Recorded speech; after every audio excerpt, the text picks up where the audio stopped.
South Korea's consumer confidence sagged big time in the month of July, and it is seen as a trend largely driven by growing concerns over the escalating trade war between Washington and Beijing, as well as signs of an economic slowdown here in the nation. Our Hyesung reports.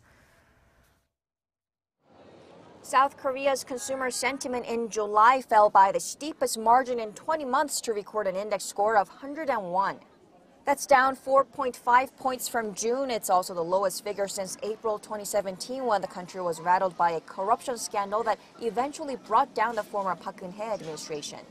The Bank of Korea attributed the slide to the escalating trade spat between the U.S. and China and to Korea's sluggish job growth. The fight between Korea's top two trading partners and the growing protectionism between the U.S. and the EU are increasing the downside risk to Korea's export-driven economy. Sluggish employment figures added to concerns of a possible economic downturn, hurting consumer sentiment.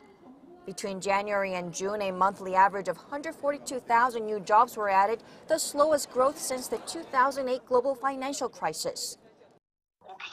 The Consumer Sentiment Index for July is now getting close to 100, the threshold that separates optimism from pessimism. The index is a leading indicator of future consumption.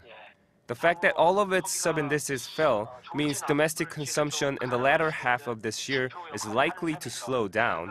Bad news for the Korean economy that's already struggling from export uncertainties and slowing investment. The sub-index for households' economic outlook fell 9 points to 87, and the sub-index on current economic conditions fell 7 points. Despite the government's efforts to create jobs and boost wages, outlook on job opportunity dropped 6 points to 87, the slowest figure since April 2017. The expected inflation rate for the following year stood at the same in June at 2.6%. 김혜성, Arirang News.